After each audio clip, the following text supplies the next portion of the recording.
ইব্রাহিম আলাইহিস সালাম বলে ক্বালা ইয়া বুনাইয়া ইন্নী আরা ফিল মানামি আন্নী আযবাহুকা ফানজুর মাযা তারা।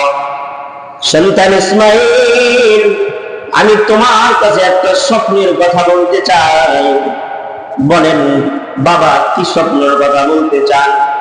বলে ইসমাঈল, আল্লাহ বলছে ক্বালা ইয়া বুনাইয়া ইন্নী আরা ফিল মানাম। সন্তান, তোমাকে কুরবানি দেওয়ার জন্য আল্লাহ বলেছেন আন্নী আযবাহুকা ফানজুর মাযা তারা। ও ইসমাঈল, তোমাকে আল্লাহ কুরবানি দেওয়ার জন্য বলেছে। ইসমাঈল বলো, তোমার এই বিষয়ে মতামত কি? তোমার মতামত কি? তুমি কি চাও? ইব্রাহিম আলাইহিস সালামের কথায় যদি ইসমাঈল রাজি নাও হইতেন, তারপরও কুরবানি দিতেন। কিন্তু সন্তানের চাহিদা কি, সন্তান কি চায়, এটা শোনার জন্য ইব্রাহিম প্রশ্ন করলেন, বলো তুমি কি চাও, তুমি কি রাজি আছো? ইসমাঈল আলাইহিস সালাম বলে, পয়গম্বর ইব্রাহিম, আপনি আমার বাবা, আপনাকে আল্লাহ তাআলা খলিলুল্লাহ বলেন, আপনি আল্লাহর বন্ধু। আপনার কি সত্যি স্বপ্ন দেখেছেন আমাকে জবাই করার জন্য? ও বাবা, আপনি যদি সত্যই স্বপ্ন দেখে থাকেন, আপনি আল্লাহর খলিল বন্ধু, আপনি যদি খলিলুল্লাহ হতে পারেন, আমি জবিহুল্লাহ হতে পারি। সুবহানাল্লাহ। আপনি খলিলুল্লাহ হতে পারলে আমি জবিহুল্লাহ হতে পারি, আমি আল্লাহর জন্য কুরবান হতে পারি। সুন্নাত আবিকুম ইব্রাহিম, এরা ইব্রাহিম আলাইহিস সালামের সুন্নাহ। বুঝতে পারছেন? ক্লিয়ার? কিন্তু বিধানগতভাবে কুরবানি হলো ওয়াজিব। বিধানগতভাবে কি বলেন? আমি বিধানগত বুঝাইতে পারছি, শরীয়ত একটা আর আদর্শগত। কুরবানি আদর্শগত সুন্নাহ ইব্রাহিম আলাইহিস সালাম, বিধানগত হলো ফরজ ওয়াজিব। বিধানগত কি? বুঝতেছেন? ক্লিয়ার? কুরবানি বিধানগতভাবে ওয়াজিব। এবার ইব্রাহিম আলাইহিস সালাম কেন কুরবানি করলেন? ইব্রাহিম আলাইহিস সালামকে আল্লাহ তাআলা তার খলিল বানাইছেন, বন্ধু। ইব্রাহিম আলাইহিস সালামকে খলিলুল্লাহ বলা হয়। কি বলা হয়? খলিলুল্লাহ। আমাদের নবী কি বলা হয়? হাবিবুল্লাহ। খলিলুল্লাহ মানে আল্লাহর বন্ধু, হাবিবুল্লাহ মানে আল্লাহর বন্ধু। দুইটার অর্থ একই। খলিলুল্লাহ মানে আল্লাহর বন্ধু, হাবিবুল্লাহ মানে কিন্তু একটু পার্থক্য। সেটা হলো খলিলুল্লাহ ইব্রাহিম আলাইহিস সালামকে বলা হয় সে আল্লাহর বন্ধু, তার মানে হলো ইব্রাহিম আল্লাহর জন্য পাগল। ইব্রাহিম কার জন্য পাগল? আর হাবিবুল্লাহ মানে আল্লাহর বন্ধু, মানে আল্লাহ তার জন্য পাগল। সুবহানাল্লাহ। আল্লাহ তার জন্য পাগল। কার জন্য পাগল? আমাদের নবীর জন্য পাগল। এই জন্য আমাদের নবীর নাম হাবিবুল্লাহ, ইব্রাহিম আলাইহিস সালাম নাম কি? খলিলুল্লাহ। খলিলুল্লাহ মানে খলিল তার জন্য পাগল, হাবিবুল্লাহ মানে হাবিব তার জন্য পাগল। বুঝতে পারছেন? ইব্রাহিম আলাইহিস সালাম আল্লাহর প্রেমে পাগল। আল্লাহ তাআলা বলে, ইব্রাহিম তাকে পরীক্ষা দাও। কি পরীক্ষা দিব? তোমার সবথেকে প্রিয় জিনিস কুরবানি দিয়ে দাও। ইব্রাহিম আলাইহিস সালাম স্বপ্নে দেখলেন। আল্লাহ সরাসরি হুকুম করতে পারতেন, স্বপ্ন না দেখাইয়া আল্লাহ তাআলা যদি ডাইরেক্ট সরাসরি বলতেন ইব্রাহিম এটা করো, করতে পারতেন না। কিন্তু ইব্রাহিমকে স্বপ্ন দেখাইছে। কি করছেন? স্বপ্ন, ইব্রাহিম তোমার প্রিয় জিনিস কুরবানি করো। ইব্রাহিম আলাইহিস সালাম পরের দিন তার সম্পদের কিছু অংশ দিয়ে দিছে। আবার রাত্রেবেলা স্বপ্ন দেখে ইব্রাহিম তোমার প্রিয় জিনিস কুরবানি করো। ইব্রাহিম আলাইহিস সালাম 100 উট কুরবানি করে দিয়েছে। সুবহানাল্লাহ। আবার স্বপ্ন দেখে ইব্রাহিম নারীনা তোমার সবথেকে প্রিয় জিনিসকে কুরবানি করে দাও। ইব্রাহিম আলাইহিস সালাম বলে, একই স্বপ্ন বারবার দেখি, তার মানে কি আমার পিছনে কুরবানি কবুল হয়? আল্লাহ কি চায়? আমার দ্বারা কি প্রিয় জিনিস কুরবানি চায়? আমার কাছে প্রিয় জিনিস কি? আমার শেষ বয়সে একটি সন্তান হয়েছে, যার নাম ইসমাঈল। আল্লাহ তাআলা কি ইসমাঈলকে কুরবানি চায়? আল্লাহ তাআলা ইব্রাহিম আলাইহিস সালামের স্বপ্নের ভিতরে দেখায়া দিলেন, ইসমাঈলকে নিয়া জমিনে শোয়াইয়া গলার মধ্যে শুধু চাকু লাগাইছে। কতটুকু স্বপ্ন দেখছে? শোয়ানোর পরে গলার ভিতরে শুধু চাকু দিছে, জবাই হওয়ার স্বপ্ন দেখায় না। এতটুকু স্বপ্ন দেখছে যে গলার ভিতরে শুধু চাকু ধরছে। সন্তান ইসমাঈল আলাইহিস সালাম কে বলতেছে ক্বালা ইয়া বুনাইয়া ইন্নী আরা ফিল মানাম আন্নী আযবাহুকা ফানজুর মাযা তারা। সুবহানাল্লাহ। ইব্রাহিম আলাইহিস সালাম বলে ক্বালা ইয়া বুনাইয়া ইন্নী আরা ফিল মানাম আন্নী আযবাহুকা ফানজুর মাযা তারা। সন্তান ইসমাঈল, আমি তোমার কাছে একটা স্বপ্নের কথা বলতে চাই। বলেন বাবা, কি স্বপ্নের কথা বলতে চান? বলে ইসমাঈল, আল্লাহ বলছে ক্বালা ইয়া বুনাইয়া ইন্নী আরা ফিল মানাম, সন্তান তোমাকে কুরবানি দেওয়ার জন্য আল্লাহ বলেছেন আন্নী আযবাহুকা ফানজুর মাযা তারা। ও ইসমাঈল, তোমাকে আল্লাহ কুরবানি দেওয়ার জন্য বলেছে। ইসমাঈল বলো, তোমার এই বিষয়ে মতামত কি? তোমার মতামত কি? তুমি কি চাও? ইব্রাহিম আলাইহিস সালামের কথায় যদি ইসমাঈল রাজি নাও হইতেন, তারপরও কুরবানি দিতেন। কিন্তু সন্তানের চাহিদা কি, সন্তান কি চায়, এটা শোনার জন্য ইব্রাহিম প্রশ্ন করলেন, বলো তুমি কি চাও, তুমি কি রাজি আছো? ইসমাঈল আলাইহিস সালাম বলে, পয়গম্বর ইব্রাহিম, আপনি আমার বাবা, আপনাকে আল্লাহ তাআলা খলিলুল্লাহ বলেন, আপনি আল্লাহর বন্ধু। আপনি কি সত্যি স্বপ্ন দেখেছেন আমাকে জবাই করার জন্য? ও বাবা, আপনি যদি সত্যই স্বপ্ন দেখে থাকেন, আপনি আল্লাহর খলিল বন্ধু, আপনি যদি খলিলুল্লাহ হতে পারেন, আমি জবিহুল্লাহ হতে পারি। সুবহানাল্লাহ। আপনি খলিলুল্লাহ হতে পারলে আমি জবিহুল্লাহ হতে পারি, আমি আল্লাহর জন্য কুরবান হতে পারি। ইব্রাহিম আলাইহিস সালাম বলেন ক্বালা ইয়া আবাতি ফাল মা তুমার, ক্বালা ইয়া আবাতি ফাল মা তুমার সাতাজিদুনি ইনশাআল্লাহু মিনাস সাবিরিন। সুবহানাল্লাহ। ইব্রাহিম আলাইহিস সালাম বললেন, তুমি কি রাজি? বলো তোমার মতামত বলো। ইসমাঈল কি বলে? বাবার সন্তান কি বলে? ক্বালা ইয়া আবাতি ফাল মা তুমার সাতাজিদুনি ইনশাআল্লাহু মিনাস সাবিরিন। সুবহানাল্লাহ।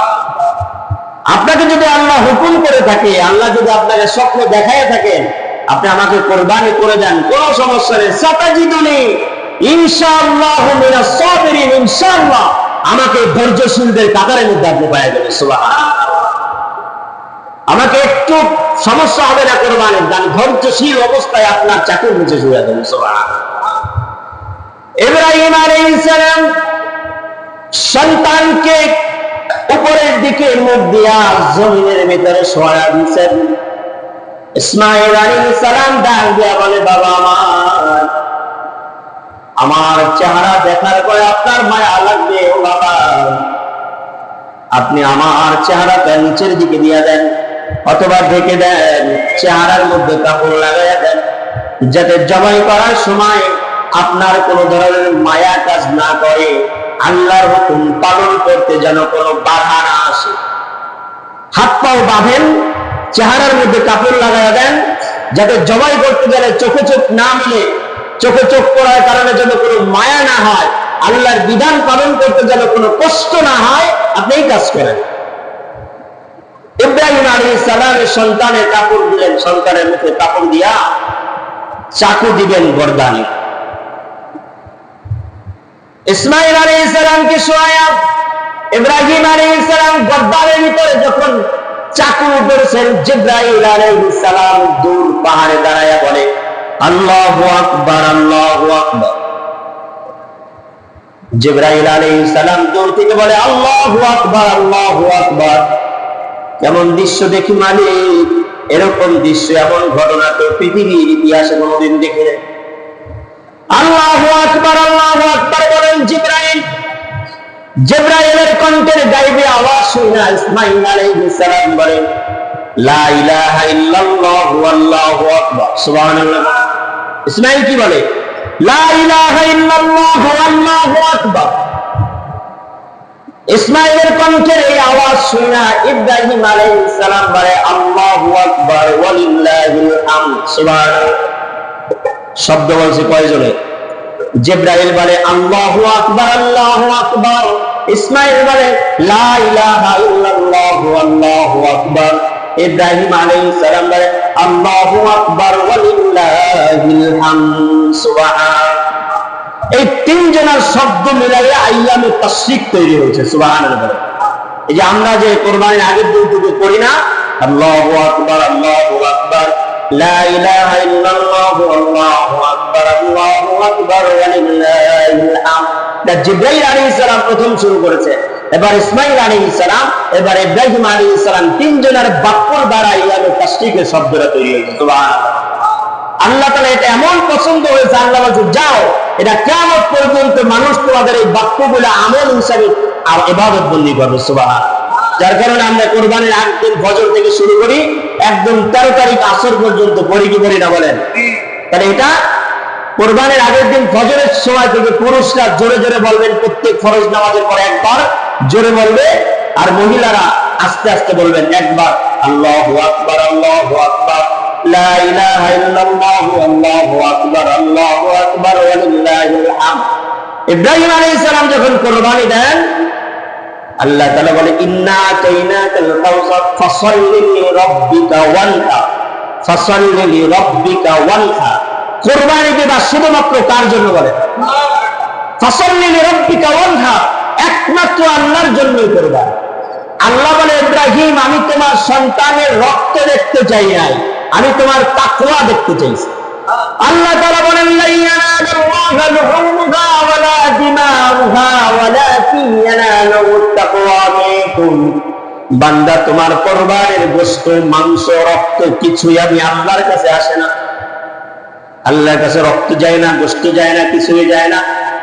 লা ইয়ানালুল্লাহা লুহুমুহা ওয়ালা দিমাউহা ওয়ালাকিন ইয়ানালুহুত তাকওয়া মিনকুম, শুধুমাত্র তোমার তাকওয়াটা আমার কাছে আসে। তোমার ভিতরে তাকওয়া আমি আল্লাহ দেখি যে তুমি কি আসলেই কুরবানিটা আমার জন্য দাও। ফাসাল্লি লিরাব্বিকা ওয়ানহা, কুরবানি কি শুধু আমার জন্যই দাও নাকি লোক দেখানো মানুষকে খুশি করার জন্য দাও?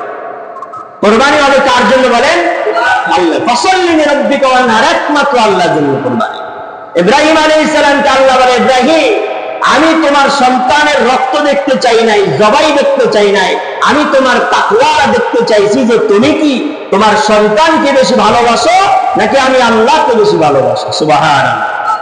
সেই চাকুর নিচে জিবরাইল আলাইহিস সালাম জান্নাত থেকে দুম্বাইনা চাকুর নিচে দিয়া জবাই করে দিয়েছে। সুবহানাল্লাহ।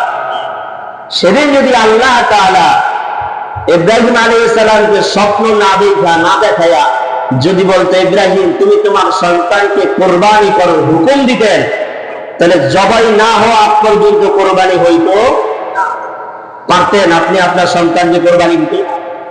আল্লাহ তাআলা স্বপ্ন দেখায়া শুধুমাত্র তার তাকওয়াটা চিনার জন্যই, আসলে কি ইব্রাহিম আমাকে ভালোবাসে নাকি বৃদ্ধ বয়সে একটা সন্তানদের আমি ইসমাঈলকে তাকে বেশি ভালোবাসে নাকি আমাকে বাসে, এটা দেখার জন্য আল্লাহ তাআলা বলেন এটা তোমার কোরবানি আমি কবুল করে এনেছি। সুবহানাল্লাহ।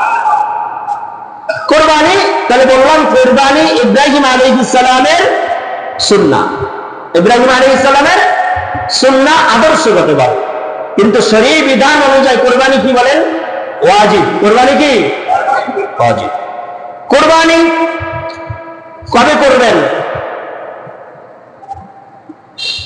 নিসাব পরিমাণ সম্পদ। যাকাতের একটা সিস্টেম আছে, 1 বছর ঘুরতে হয় নাকি বলেন? যাকাতের নিয়ম হলো 1 বছর সম্পদ ঘুরতে হয়। কোরবানি হলো না 10 তারিখ থেকে 13 তারিখ। 10 তারিখ মানে কোরবানি দিন সকাল থেকে শুরু করা 13 তারিখ আসর পর্যন্ত, এর ভিতরে যদি নিসাব পরিমাণ টাকা তার কাছে থাকে তার উপরই কোরবানি হবে। নিসাব পরিমাণ টাকা, যতটুকু টাকা থাকলে তার উপর কোরবানি ওয়াজিব। এই পরিমাণ টাকা যদি এই 3 দিনের ভিতরে হয়ে যায় তার উপর কোরবানি কি বলেন? ওয়াজিব। কার উপর কোরবানি ওয়াজিব? নাবালেগ পাগল এদের উপর কোরবানি ওয়াজিব না, বুঝলেন? নাবালেগ পাগল এদের উপর কোরবানি কি না? ওয়াজিব না। মুসাফিরের উপর কোরবানি ওয়াজিব না। মুসাফির বলেন সফরে আছে, তার উপরে কোরবানি ওয়াজিব না। দরিদ্র তার উপর কোরবানি তো ওয়াজিব না। তবে যদি কোনো গরিব ব্যক্তি কোরবানি দেওয়ার নিয়ত করে কিন্তু তার উপর কি না কোরবানি ওয়াজিব নেই, এখানে একটা মাসলা আলাদা। যদি এরকম কোনো ব্যক্তি কোরবানির পশু ক্রয় করে যে তার উপর কোরবানি কি হয় নাই, ওয়াজিব হয় নাই, যদি কোরবানি দেওয়ার জন্য গরু কিনেই ফেলে তাহলে ওই গরু কোরবানি দেওয়া তার উপর ওয়াজিব। কারণ সে কোরবানি গরু কিনা নিজের উপর মান্যত কইরা কোরবানি ওয়াজিব করছে। কি কইরা বলেন? নিজে কোরবানি তার উপর ফরজ না, কিন্তু কোরবানি দেওয়ার ইচ্ছা করেছে, সে কোরবানি গরু ক্রয় করলো, ক্রয় করার পর ওই গরু কোরবানি দেওয়া তার উপর ওয়াজিব হয়েছে, সে নিজেই নিজের উপর মান্যত কইরা কোরবানি ওয়াজিব করেছে। বুঝতে পারছেন কথাটা? এবার অনেক সময় হয় কি যে কোরবানি যে গরুটা ক্রয় করলে হারাই গেছে মনে করে, এখন বিধান কি? যার উপর কোরবানি ওয়াজিব সে আবার নতুন করে কোরবানি গরু ক্রয় করে দিতে পারবে, দিবে। কিন্তু যে কোরবানি নিজের উপর নিজে ওয়াজিব করছে তার বিধানটা কি? যদি হারায়া যায় তাহলে আর কোরবানি দিতে হবে না। যদি সে চিন্তা করছে হারাই গেছে আবার আর একটা গরু কিনা কোরবানি দিব, এবার দ্বিতীয় গরু কেনার পরে যদি দেখে প্রথম গরুটা পাইয়া গেছে, হয়ে গেল যে দ্বিতীয় আর একটা গরু কিনছে কিন্তু কেনার পরে কি প্রথম গরুটা হারানো গরুটা পাইলাম, আবার এখন কি করবে? এখন ওই দরিদ্র ব্যক্তির উপর দুটোটা গরু কোরবানি দেওয়া হবে, একটা তো একটা দিতে পারবে না, কারণ সে জোর করে নিজের উপর কি করছে কোরবানি ওয়াজিব করছে। এই জন্য ওই দরিদ্র ব্যক্তি তাহলে দুইটা গরু হইলে দুটোটাই দেওয়া কি, কথা কি বুঝতেছে না মা? আর বড় লোক ব্যক্তি যার উপর ওয়াজিব তার যদি হারায় যায়, হারায় যাওয়ার পরে মনে করেন দ্বিতীয়টা কেনার পরে প্রথমটা আবার পাইছে, তার উপর একটা দেওয়া ওয়াজিব, সে একটা যে কোনো একটা দিতে পারবে, কারণ তার উপর সে জোর করে ওয়াজিব করে নাই। আল্লাহর বিধান ছিল কয়টা? তার উপর কোরবানি দেওয়া ওয়াজিব। বুঝতে পারছেন? কোরবানির পশু কোন ধরনের? 3 ধরনের পশু হয়। কোরবানির পশু কয় ধরনের হয়? 3 ধরনের। 3 ধরনের ভিতরে আবার কিছু প্রকারভেদ আছে, যেমন গরু, ছাগল, উট। গরু, ছাগল, উট। গরুর ভিতরে 3টা ধরন আছে। গরুর ভিতরে কয়টা ধরন? একটা হলো মহিষ, একটা কি মহিষ গরু, আর একটা গরু জাতীয় একটা প্রাণী আছে, এটা ভারতে বোধহয় পাওয়া যায়, কি যেন নাম আমার স্মরণ নাই।